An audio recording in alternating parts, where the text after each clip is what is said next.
এরপরে যখন আবার ভাগ হবে তখন দুটো ফুল দুদিকে যাবে নাকি? সেজন্য তৃণমূল পার্টিটাই উঠে যাবে। তৃণমূল নাম নিচ্ছেন কেন? লোকের নাম শুনলেই রেগে যাচ্ছে। এত ডিমের অপব্যবহার হচ্ছে, এগুলো বন্ধ করতে হবে। সেজন্য তৃণমূল নামটা বাদ দিয়ে অন্য নাম নিন না।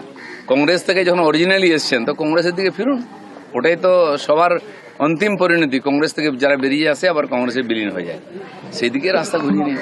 অভিষেক ব্যানার্জি আরো বিপাকে পড়লেন, তার কারণ তিনি যে ডিজে মন্তব্যটা করেছিলেন, সিআইডি 30 তারিখ জুন মাসে তার ভয়েস স্যাম্পলিং নেবে এবং যদি স্যাম্পলটা ম্যাচ করে যে ওটা অরিজিনাল অভিষেকের গলা হয়, ওনাকে আরো বিটার কনসিকুয়েন্স ম্যাচ করবে কিনা এটা তো কোনো প্রশ্নই নেই। সবাই দেখেছে চোখের সামনে, লাইভ টিভিতে চলেছে দিনের পর দিন।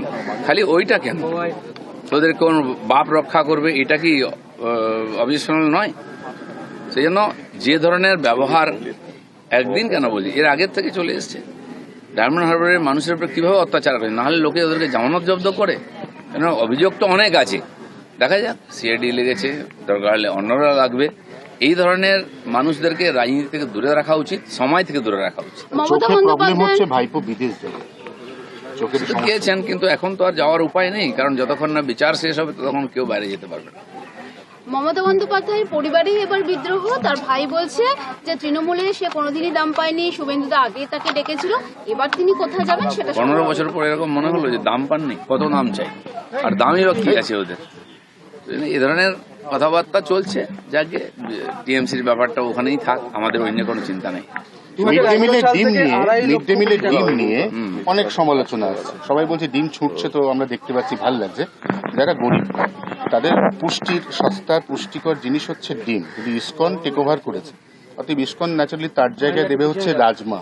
এবার রাজমাটা আবার বাঙালির ফুড হ্যাবিটের মধ্যে পড়ে না, এটা নিয়ে অনেক কটাক্ষ সমালোচনা দিয়ে আছে। দেখা যাক কে নিয়েছে, সেটা তো ঠিক করে দেয় সরকারের তরফ থেকে। মিলের কোয়ালিটি, দাম ইত্যাদি ঠিক হয়।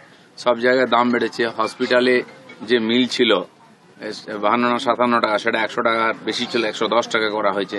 তো বহু বছর ধরে চলছিল, সেগুলো রিকভারি হয়েছে। বাকি এরকম সমস্যা এলে সরকার দেখবে হরিণঘাটা সাবসিডি দিয়ে ডিম 3.5 টাকায় ডিম সাপ্লাই করে এই মিড ডে মিলের জন্য।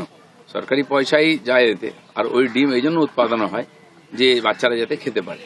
বাকি ব্যাপারটা সরকারের কাছে এলে আমরা ভেবে দেখবো। 2011 সাল থেকে 2.5 লক্ষ কোটি টাকা দেওয়া হয়েছে, কিন্তু তৃণমূল কংগ্রেসের কোন রকম কোনো রিপোর্ট পেশ হয়নি, ট্যাগ রিপোর্ট পেশ হয়নি রাজ্যপাল বলা সত্ত্বেও। কালকে মাননীয় মুখ্যমন্ত্রী বিধানসভায় তুলে ধরেছেন ভাষণে যে খালি ফিকিকেই 300 কত কোটি টাকা মমতা ব্যানার্জি সিধা সিধা দিয়ে দিচ্ছেন। এইভাবে যদি দান খয়রাত হয় নিজেদের সুবিধায়, ওই টাকাগুলো ঘুরে আবার পার্টি ফান্ডে চলে আসে, তাহলে ওই টাকার হিসাব দেওয়া তো খুব মুশকিল আছে। এটা উনি সই করেছেন বলে অন রেকর্ড পাওয়া গেছে। কত টাকা পয়সা নয় ছয় হয়েছে সেটা কেউ জানে না, তদন্ত চলছে, সবই বেরোবে। এই যে শিল্প সম্মেলন হয় হতো, 1 পয়সা তো আমাদের এখানে ইনভেস্টমেন্ট আসেনি, খরচা হয়ে গেছে কোটি কোটি টাকা। এটা নিয়ে শ্বেতপত্র বেরোনো হয়েছে। আমরা প্রত্যেকবারে বলতাম যে এই 12 বছর 15 বছর ধরে চলেছে বেঙ্গল সামিট, কোটি কোটি টাকা খরচা হয়েছে, কারা পেয়েছে, কেন পেয়েছে, এবং এর পরিবর্তে কত টাকা ইনভেস্ট হয়েছে। বড় বড় মৌ হতো, একই লোকগুলো প্রতি বছর একই ভাষণ দিত, একই রকম মৌ সিগনেচার করতো, কিন্তু কোনো ইনভেস্টমেন্ট হতো না। তো কি কারণে এত টাকা খরচা করছে, আর কারাই বা তার থেকে লাভ পেয়েছে, এটা দেখতে হবে।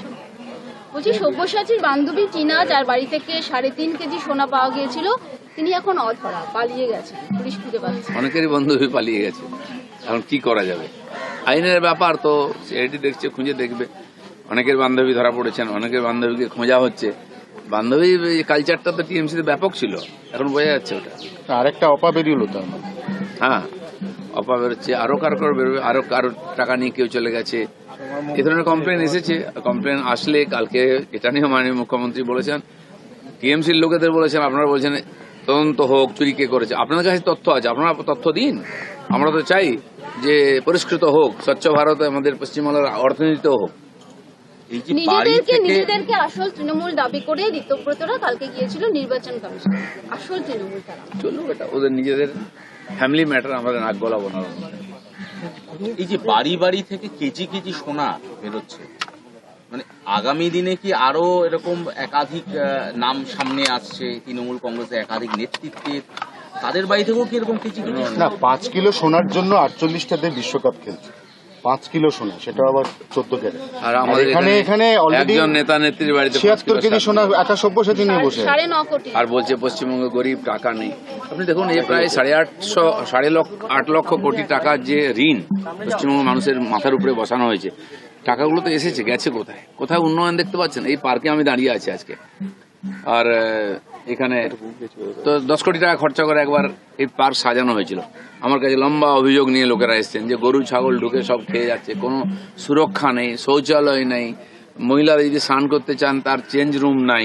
তার কি হলো সেই 10 কোটি টাকা? এরকম কোটি কোটি টাকা গেছে, তার কোনো হিসাব নেই। এরাই সুবিধা পেয়েছেন, সেগুলো এখন সোনায় রূপান্তরিত, বিদেশে চলে গেছে। যেগুলো পারেননি, আমরা দেখলাম ইউনিভার্সিটিতে, কলেজেতে আর ব্যাগ ব্যাগ টাকা পাওয়া যাচ্ছে, পুড়িয়ে ফেলা হয়েছে।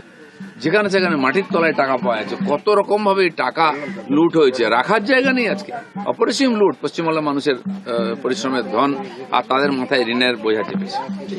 দাদা, যদি ইসকন খাবারের রান্না করে স্কুলের বাচ্চাদের, তাহলে কি যারা স্কুলের রাঁধুনিরা কাজ করতো তাদের চাকরি চলে যাওয়া বা সেরকম সম্ভাবনা রয়েছে? এগ্রিমেন্ট হয়েছে, সরকার ভেবে দেখবে একটা কি করা যায়। আমাদের ভিডিও ভালো লাগলে লাইক এবং শেয়ার করুন। কমেন্ট সেকশনে গিয়ে জানান আপনাদের মতামত। আরও ভিডিও পেতে আমাদের চ্যানেল সাবস্ক্রাইব করুন এবং প্রতি মুহূর্তে খবরের আপডেট পেতে প্রেস করুন বেল আইকন।